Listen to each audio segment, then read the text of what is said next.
ગુજરાતથી આગળ ગોવા ફરવા માટે આવ્યા હતા. ત્યાં આગળ અમારો કોન્ટેક્ટ થયો ગોવા ડ્રીમ્સ હોલિડેની અંદર. તો ત્યાં આગળ દીપકભાઈ કરીને હતા, એમને સારું એવું ગાઈડ કર્યું કે આ એક્ટિવિટીઝ છે, આટલું તમે ફરવા લાયક વસ્તુ છે ગોવાની અંદર. તો એમાંથી અમે 3 પેકેજ એમની જોડેથી લીધેલા હતા. એમાંનું એક પેકેજ હતું વોટર એક્ટિવિટીઝ, દૂધસાગર ફોલ અને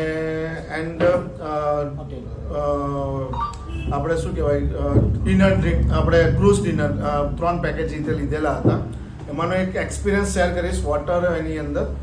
વોટર એક્ટિવિટીઝમાં સારું એવું રહ્યું કે જેની અંદર એ લોકોના જે વોલેન્ટિયર્સ છે એ સારું એવું ગાઈડ બી કરે છે અને સેફલી એ લોકો બધી એક્ટિવિટીઝ કરાવે છે. દૂધસાગર માટે મારો ભાઈ કહેશે. હેલો ઓલ, બસ દૂધસાગર માટે એવું કહીશ કે દૂધસાગર માટે અમે જે આખું પેકેજ લીધું હતું તો જે એઝ અ ટાઈમ પર પંચ્યુઅલિટી જે હોવી જોઈએ ટાઈમિંગની એ બહુ સારી હતી. જે સવારે 6 o'clock જે અમારું પિકઅપ હતું એ પરફેક્ટ ટાઈમ પર હતું.